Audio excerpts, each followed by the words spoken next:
watching us this night. Welcome to us today's show's Blast Show. Building lies around sound truth. So ambie jirani yako subscribe, tukue na hiyo flow kaingie, si ndio? Today we have a very very very beautiful topic, dealing with trauma. Are you excited? Are you happy? Ambia wengine wa subscribe, watch. Unaona? Mambo kama hiyo. Ebu tag somebody, tell them we are starting a show which is very good. It's very educative. It will really help somebody. You can help somebody who can help somebody who can help somebody there in the village or even in the city or wherever you're watching us from. Today I'm your host, Priscilla Wambui, and we have a very, very, very, very special and beautiful guest. I will let her introduce herself. Yes. Karibu. Thank you, Wambui. Hi, everyone. I am Catherine Wanjiru Kerero Odidi. Yes. I love the Lord. I'm a pastor. Wow. And a mother of two very beautiful children. Wow. My spouse, we've been married for 9 years now. Yes.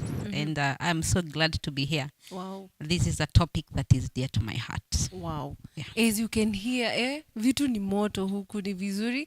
She is a pastor. Can't you see she's very, very beautiful being a pastor? Thank you. Wow, she's Pastor Cathy, as you have heard. Tell your neighbor to subscribe. Tuachi kitu pamoja na pia tuendelee kulearn on how to deal with trauma. There's so many things that can happen in your life that can bring trauma. So I want you to just start watching, start commenting, tell us how are you even, maybe you are ukapatikana kwa trauma, ulideal nayo aje, and it will be very helpful to us, and even start even asking those questions yenye umekuwa unatakanga ku-ask, si ndio? So umeona our guest is very ready for us. She's very ready for us. Yeah. Pastor Catherine, karibu sana kwa Blast Show. Thank you so much. This is a platform that we usually educate the youth, and it is very good to have you as our guest. We are very happy and honored to air your story about dealing with trauma. And as you have said that this topic is very dear to you. As you have said, you are a pastor. You can tell us maybe uliokoka siku gani na maybe life journey imekuanga aje. Oh, wow. Yeah. I got born again in 2009. Wow. That's a long time ago. Na atawai kuuliza kama ulikuwa teenager ama youth. Wasikalculate miaka, unajua my audience now. Yes. You are normal kwa hesabu. Yes. Acha tuseme tu I was young. Yes, you are very young. Yes. Na I think the way I got born again, yes, is it was an interesting way. Wow. Share with us. I was a very angry teenager. And then nikamaliza shule, high school. Na ile anger, I'm angry at God, myself, and all these people. Nikaamua, let me join a cult. Yeah. So nika join cult, you know, and then cults were very popular, especially for young people. So nika join cult, and I was there for like a year. Then unajua tu kwa shetani hakuna kitu ya bure. So ikafika ile time wanaitishanga sacrifice. What are you going to give? And nikaitishwa sacrifice ya my brother, my baby brother. Wow. Who I love with all of my heart. Na nikasema sasa mali tumefika. Me at that point I was not afraid to die. No, just ile threat ni usipotoa sacrifice, then sasa wewe ndio utakuwa sacrifice. And I was like, I'm not afraid to die. So ile tu outright nikamwambia, I'm not giving you my brother, mkitaka kunichukua I'm ready. But ndio ni sasa I make that decision that I'm going to get born again. I was in a matatu. So nimetoka cult meeting, I'm going home. Na nikishuka kwa mat, nilikuwa nimekana wazee wawili. And they were just walikuwa chapa story tu kivyao, especially in Q. Na wakiongea tukienda kushuka, one of them told the other, you will serve the devil in hell the way you serve him on earth. And I think that statement really hit my soul. Because I was like, I'm ready to serve the devil here on earth, yes. But am I willing to do it for eternity? Hell. That's a long time. Wow. That's a long time to serve the devil. And that made you to... Yes, no, that was the first seed that made me want to give my life to Christ. Then I went home and I found my aunt at home, and I don't know how the story came pouring out. Nikamwambia yeye, unajua siku hizi nimekuwa cult, even nimekuwa nikipotea naenda siku 3 amunioni mjui niko wapi. And this way I've been, this is what I've been doing. And she was like, sai tu tena tupande mat. We go to church Kingdom Seekers in Nakuru. Wow. Kwa Apostle Kimani Williams. Uende uombewe ufanywe deliverance. And nikapelekwa. So your aunt understood this? Yes. Wow. And akanipeleka nifanywe deliverance. But I was still so stubborn. Even after hii nimefanywa deliverance, bado ile ya make decision niseme now niokoke, yani bado haijakam. Nilikuwa na issues na God, maze. I had a lot of issues with God. Okay. Na I went home. Nimefanywa deliverance, yes. But bado sijamake ile decision that I want to give your life to now Christ. I'm like free will. Nataka sasa kuokoka. So I went home, and that night I got so sick. I got so sick, and my whole body was red. Nilikuwa na blisters. Na my grandparents wakanipeleka hosi. Daktari is like, we don't know what is wrong with her. Akimbizwe hosi. They referred me to another hospital. Wow. But sasa before they took me to the hospital, a pastor from the village, tulikuwa tumekutananga tu hivi, but I knew him by name, but sikuwa hatukuwa interact. Actually, I used to be afraid of him. Kuna siku alinipoint. Alinipoint vibaya. Na akaniambia maneno na was not. Yes, nikakatch my feelings. I was like, I don't like that man of God. Hata nikutana naye ndio ile anakuja naingia kwa duka kuuliza koni pesa ngapi ndio apite. And he came home. Na akasema he's come to pray for me. So walikuja wakiwa wawili. Na wakakuja wakaniombea ile uchungu nilikuwa nayo kwa mwili kaisha. Na akaniambia now you need to make a decision. Who to serve. That's the day I gave my life to Christ. Wow. 2009. I remember it was on a Tuesday. Ile siku niliokoka. And on Thursday, nikabebwa nikapelekwa mission ground. Your church, sasa. Yes. We're talking about now church. You have been a church now. This pastor who prayed for me. Akaambia my grandparents, huyu nataka kwenda na yeye mission. Tukaenda Nyeri. Ukaambia uwezi achwa. Sasa lazima uende kwa ground direct. Yes. Wow. And nikaenda sasa ile pastor aitangwa, let us welcome the woman of God, let us welcome the man of God akuja preach kwa crusade. Then anasimama, ni yeye alikuwa anaplaniwa kupreach. So amesimama amesema, I want my team wakuja hapa mbele, wasalimiane nini, wamekuja. At is now let us welcome the woman of God. Wow. So I tell you, I preached my first crusade 2 days after I gave my life to Christ. Your first crusade. Yes. Hiyo ni neema. I tell you. I tell you. Wow. Can you say that story bring you to become a pastor till this day? Kwa sababu nani anaokokanga siku 2 alafu anaanza kupreach for crusade? I think so. It was a calling it was a calling from the word go. So it's kind of you yes. are running yes. away from the calling. Nilikuwa nimeipotelea, nilikuwa Jonah wa Bible. Nimepanda meli nimeenda Tashish. Nikarudishwa. Unamezwa na samaki urudishwe. Yes. Wow, guys. Ebu msikie your story. Can you remember the date, the day, the week, the year that you were born, again? Unaweza kumbuka the situation that was surrounding you ukiokoka?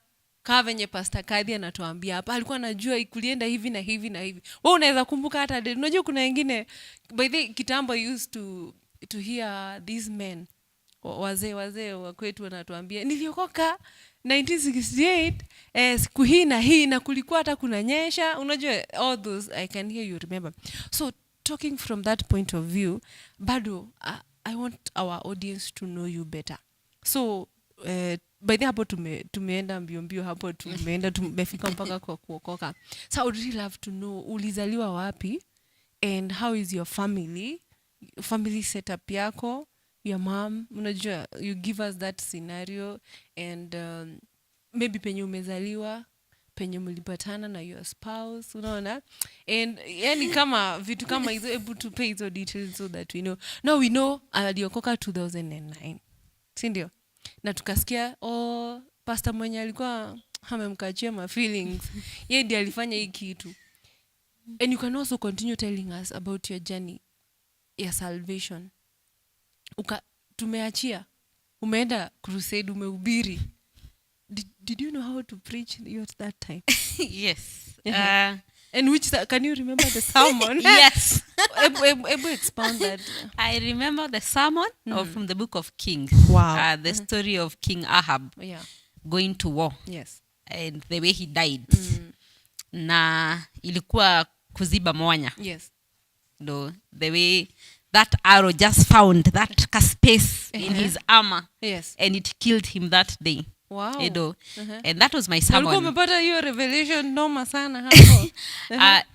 I would say this. I grew up in a very Christian family. Okay. My grandparents, hao ndio walilelea for most of my life. And my grandfather bought me my first Bible. Alikuwa a reverend kwa Anglican Church. Wow. So mimi niligroia church. So unajua church tangia ukiwa mtoto. Yes. Despite ya kukuja hapa unatuambia ukasema unataka kujoin cult. Yes. So you had a background ya Christianity. I had a background of church, background of Christianity. I loved church in my childhood. Nilikuwa wale watoto kwa village when people want to give a good example. Yes. Wanasema unaona yule msichana wa Kerero, huwezi kuwa kama huyo mtoto. I was that child. Where? You know, always in church. Yes. I started singing in church at age 3, 4. Wow. You know, and I remember miguu tupu bila viatu. Yes. And introducing myself pale mbele, nataka kuimba nyimbo zile za kiraha. Yes. That was me. Yes. You know, and so all this time I've grown up in church. I grew up with my grandparents and mimi ni spoiled kid. Yes. Ile spoiled grandchildren. Wenye wanakanga na shosho. Wamedekezwa, yes. Kule ushago. Yes. Wow. That is me kudekezwa. Hata ulizangu itu vitu. Yes. When ule, ui, achana haka ni kagu. Yes, like mpaka ukienda kulala kuna maziwa ya mtoto. Wow. That was me. Wow. So that's the kind of family I grew up in. Yes. And my mom was around, but hakuwa around so much. Okay. She would go away for business.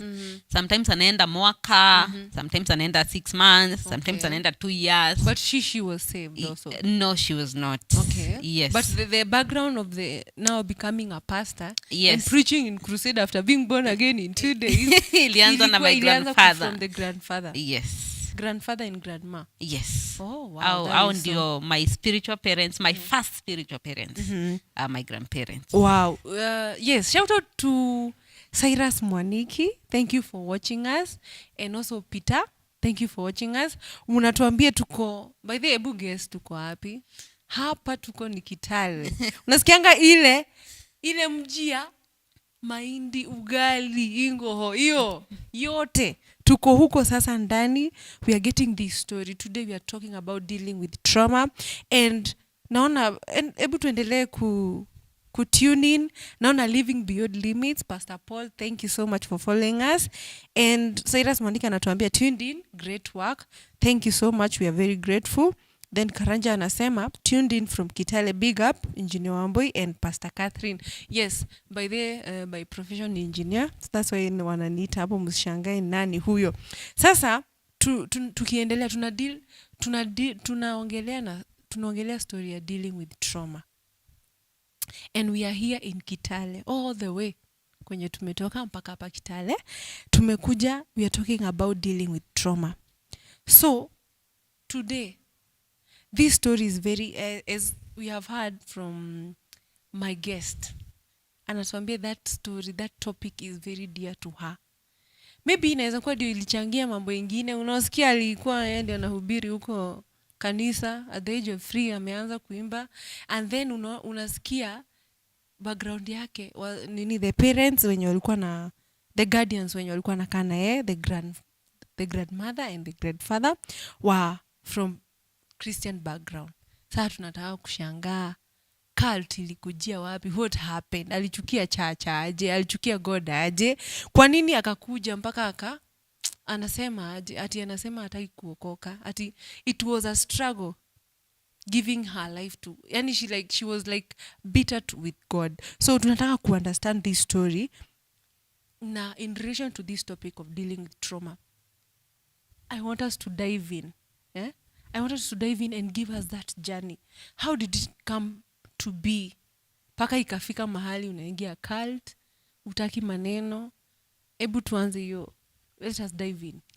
Wow. I don't know where you're going to start, but start us somewhere. Wow. I think I'll start nikiwa From the class beginning. 6. Yes, that's not the beginning. Mm-hmm. Na hii kuishi na my grandparents nini? Na huko ni wapi kwenye tulikuwa tunaishi na grandparents? Subukia. Subukia. Shout out to watu wa Subukia. Subscribe. Muone hii story. Yes. That's where I lived. Huko ndio niliishi na my grandparents.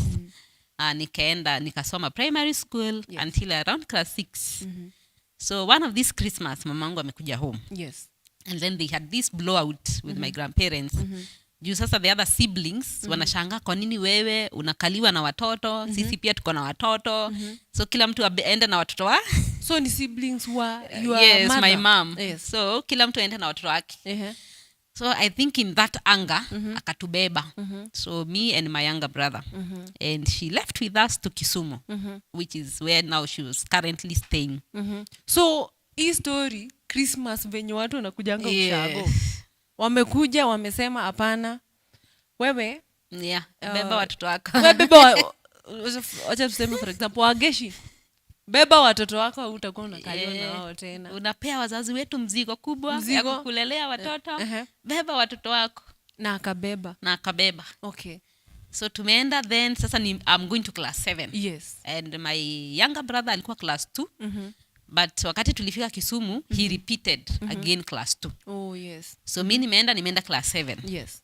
So my mom bado ni yule wa business. Yes. So she would go for anaenda business, anaenda Molo, Mausami, Narok. Anaenda 1 week, 2 weeks, 3 weeks. Business trips. Na uzuri anatuachia food, anatuachia pesa za kubai vitu kwa nyumba. Yes. But again I had to grow up so fast. Sasa nimetoka kwa kudekezwa. Ule mtoto wa kuwekewa maziwa. Yes, hebu tukumbuke audience, hebu unaona aje tumetoka kwa ile scenario ya hii tumewekea Cathy. Tumemwekea Cathy akuje akule. Sasa hapa hakuna kuwekewa, ni wewe ujitafutie. Utafute. So you want to tell us ulitoka kwa ile maisha ya baby pole nini. Sasa ni now you are the mother and the father of your brother. Chakula iko wapi leo? Yes. Nipe chakula nako class 2. Yeye hataki kujua. So that life really made you to shift. Yes. There was such a culture shock to me. Ikabidi ni mature up so fast. And you're in class 7. Yes. Na yani and then tumetoka mali tulikuwa tunaishi Subukia was well off. Yes. Sasa tumeenda slums. Yes. Tulikuwa tunaishi Kondele. In Kisumu. Yes. It's not a very affluent place. It's so not yes, place, it's not really a good place. Mnaishi kwa single room. Hiyo ndio bedroom, ndio kitchen. Oh God. Everything is divided by a curtain. Let's go back. Yes. Kule Subukia tulikuwa tunaishi aje? Subukia kila mtu akona room yake. Yes, I had my own bedroom. Actually everybody had their own bedroom. Yes.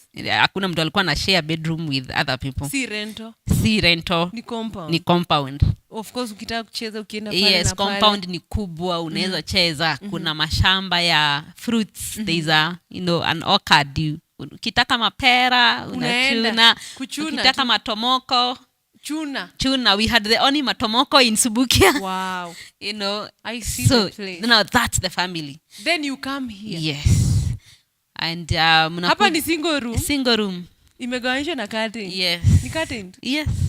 Oh God. Tuambie. And na sasa mom pia anaenda ayuko most of the time. Na sasa wewe ndio mama na baba wa nyumba. Umake sure brother yako ameamuka, amekunywa chai, mumeenda shule. You're going and to the school. School was far. Oh God. Wenye wanajua Kisumu, Kondele to Kibuye. Okay. And you would walk. Ebu tuambieni audience kama mnajua your place. Tuambieni approximately how many kilometers? Yes. You would walk. Tunatembea, it's along the main road. So unatembea mpaka shule. Aende yeye anamaliza shule saa 8, wewe bado unamaliza shule saa 9 saa 10, so akungoje umalize classes ndio mrudi pamoja nyumbani. Hawezi enda peke yake. Too bad. Yes. Sasa alikuwa anakaa wapi? Anakaa tu huko kwa field anacheza. Kuna maboys hapo walikuwa kuja kucheza football. You know. Yeah, alikuwa anasoma class ya yani unnecessary. Yeah. But ilibidi tu akugoje. Ilibidi aningoje. Juu sasa pole bro. Yeah, so tumeanza hii maisha sasa na already I'm already getting traumatized. Yes. Juu hii maisha sijazoea. Yes, hii maisha sijazoea. Then one of these days now my mom goes for a trip. Na wakati alienda, she stayed longer than we thought she was going to stay. Ebu shikilia hapo. Hii time tumetoka class 6. Yes. Sindio? Yeah. Kulikuwa Subukia, tuka celebrate Christmas. Tukakuja saa tunaenda class 7. Yes. Within a span of how long were you supposed to adapt to that kind of environment? Immediately. Ani hakuna hata ilikuwa immediate. Juu kazi haiachi juu watoto wamekuja. Mama kwa anaenda kazi direct. Yes. Hata maybe hakuna orientation. Yeah. How to maneuver around Kisumu. No, utajua. I got lost so many times. Oh God. Yeah, there is a day nilipotea mpaka nikaenda Nyamasari. Wenye wanajua Kisumu. Wow. You know, like that's how you learn a town. And you are a child of who is in class 7? Yes, I was 11. Approximately 11 years. Yes. Wow, ebu uona hiyo trauma ni tayari ni trauma by itself. Yes. Wow. Mama akaenda business trip. Mama akaenda business trip. Longer than expected. Yes. So now ameenda overstay. Yes. Then let me call him stepfather. Juu alikuwa baba ya my younger brother. Let's go back. Sasa juu hii maneno lazima turudi nyuma. So your mama was married. So they party wa mtoto kwanza. Not really married. Kinda yes, kinda married. Kinda married.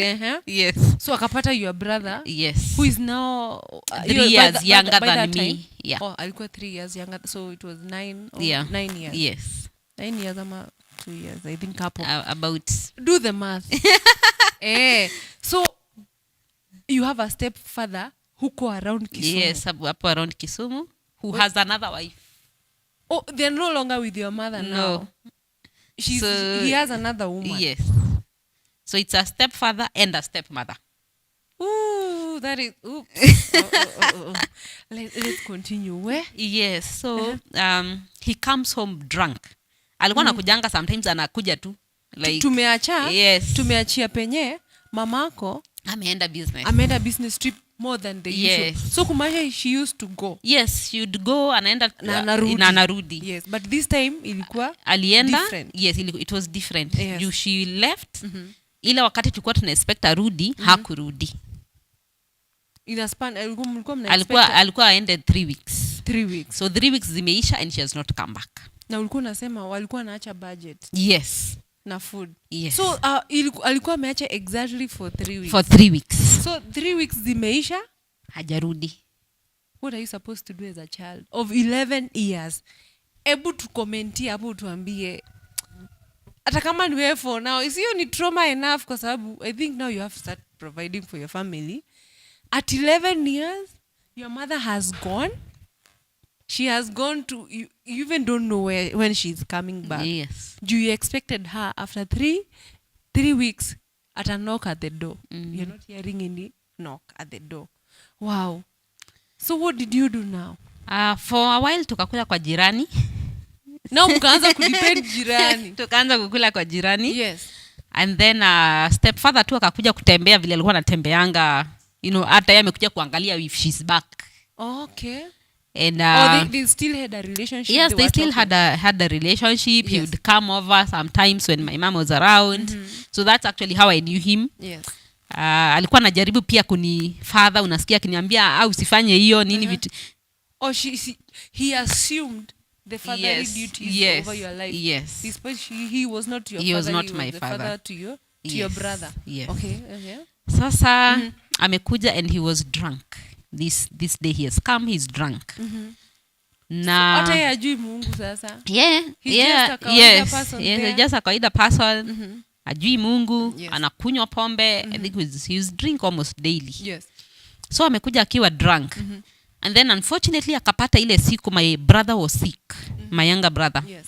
So he had been sick for like 3 days. Wow. Mpaka imefika place nimempeleka hosi, amelazwa.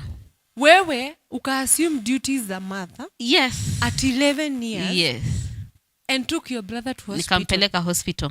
Sasa hii pesa ya kupelekana hospitali. No, it was a public hospital. Oh, iko public. Oh, ile ulikuwa unalipa kadi 20. Yes. Oh, wow. Okay. Nikampeleka hosi akalaza.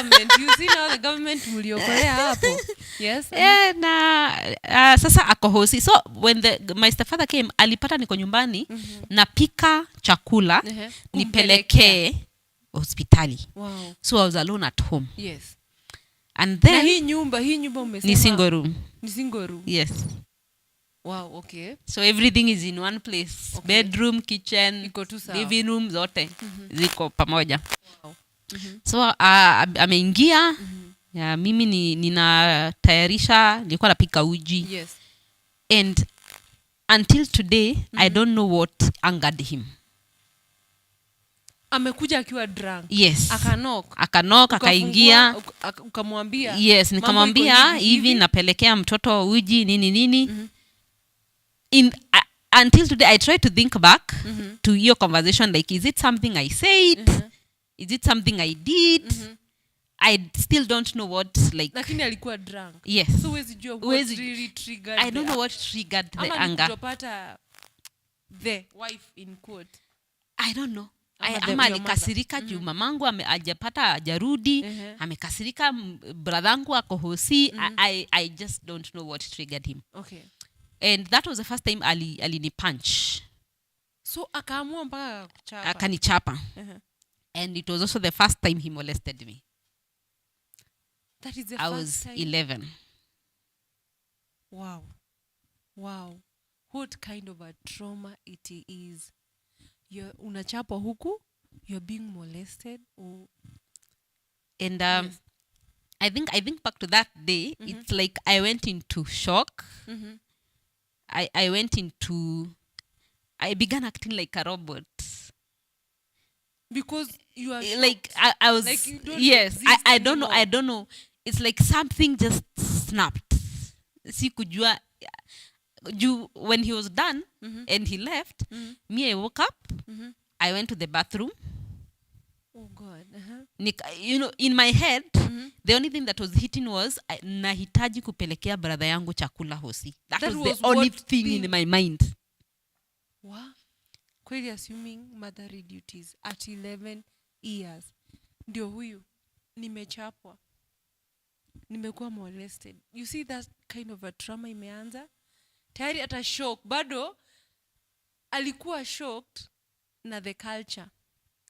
Immediately ana assume motherly duties na kule alikuwa anabembelezwa kwa wazazi. Ishaanza kumhit mambo, like ishaanza kuhit in a different angle. In a different way. Wow. So wewe ndi huyu una prepare food. Yes. Utai kujua what has happened, even you are not even aware of what is happening in your life. Isha happen. We kazi ni uji ile nipeleke brother wangu akunywe. Ni kama disassociate. So nikafikiria I will not deal with this right now. Saizi the important one ni maliza kupaka uji na chakula nipeleke brother wangu hosi. That was the only thing on my mind. What could you have done? What could you have done at 11 years? Oh God. Yeah, so I I showered, nikavaa. I was still very mechanical. Na ushashare hii story ya brother ako akohosi. Yes. You are trying to cook to go get him food. Yeah. And naye hata kushughulika kuenda kumwangalia. No. He has done his deed. And he has He's left. drunk. Na ameishia. Oh. So nikapelekea mtoto chakula. And I think for a long time, I couldn't hit. Like I went on with life, like nothing had happened. Sure. It's like my psychology chose to shut down on that side. Yes. Yani si wewe si hii kukuhappen. Yes. And then me juu ya kulelewa na shosho, I was a cry baby. Watu wa kulelewa na shosho. Like kitu kidogo tu. Yes. Kitu kidogo unalia. Kitu kidogo unalia. This time you did not I didn't cry. Ama ni ile maturity ilikuja paka sasa like I don't know what happened. I did not cry. I was just in shock. Okay. So now and that was the first time. And that happened for almost 2 years. The molestation. Yes. Keep repeating it itself. Kept repeating itself. Yes. Tumetoka kupelekea brother yako chakula. Yes. Hospitali. Alipona, alitoka. Alipona, ametoka hosi, na tukarudi nyumbani. He is too young to understand this thing. So you did not even tell him. I did not even know who to tell. You don't even share. Yes. No one. Actually, I shared with 2 girls. Walikuwa majirani. But they were also called girls. But they were the only people I knew kwa ploti. Like wenye ningeongelesha. So akaona tu ni kitu ya kawaida. And you know, the way I told it to them, I'm not sure they understood what I was trying to say. But their response was, tunajua unakuanga na bedroom eyes. Ati? Bedroom? Bedroom eyes. Bedroom eyes. What is that? I don't know. I was 11. Ebu kama mnajua hii maneno ebu mtuambie what is bedroom eyes? I was 11. Sasa what I took from that was it was my fault. Okay. So yes, that is what I took from what they said. After you shared with them? Yes, after I shared with them. How long did you take for you to share? About 3 weeks. Ulikana hii Nilikana hiyo 3 yes. weeks. Now you are able to share. Yes, and even sharing it nilikuwa na share ni kama ni story ni. No, hata sinaogopa. Like hata sili. Maybe wakuchukulia kwa sababu uko unalia. Ama hata ni after 3 weeks. Yes, I think I was still in shock. And then me Pia I don't think I understood what had happened to me. Kwa sababu you are still a very young girl. Yes.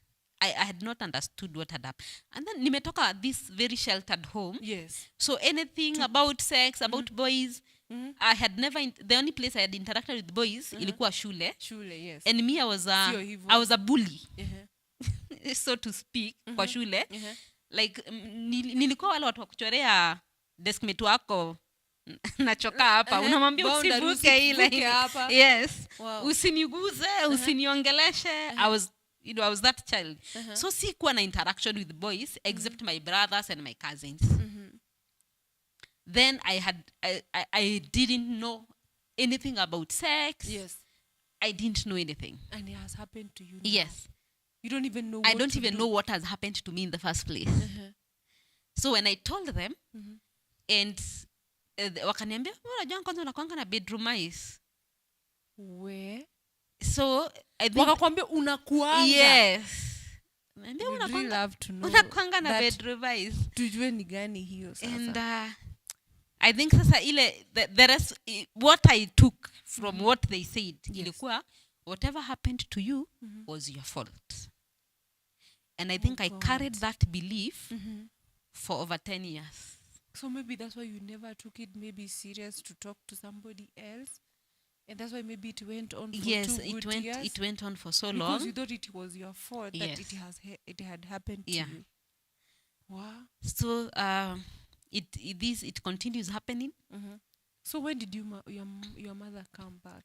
And she did come back at that point. Was there a way to communicate to her No. and even tell her this is what has happened?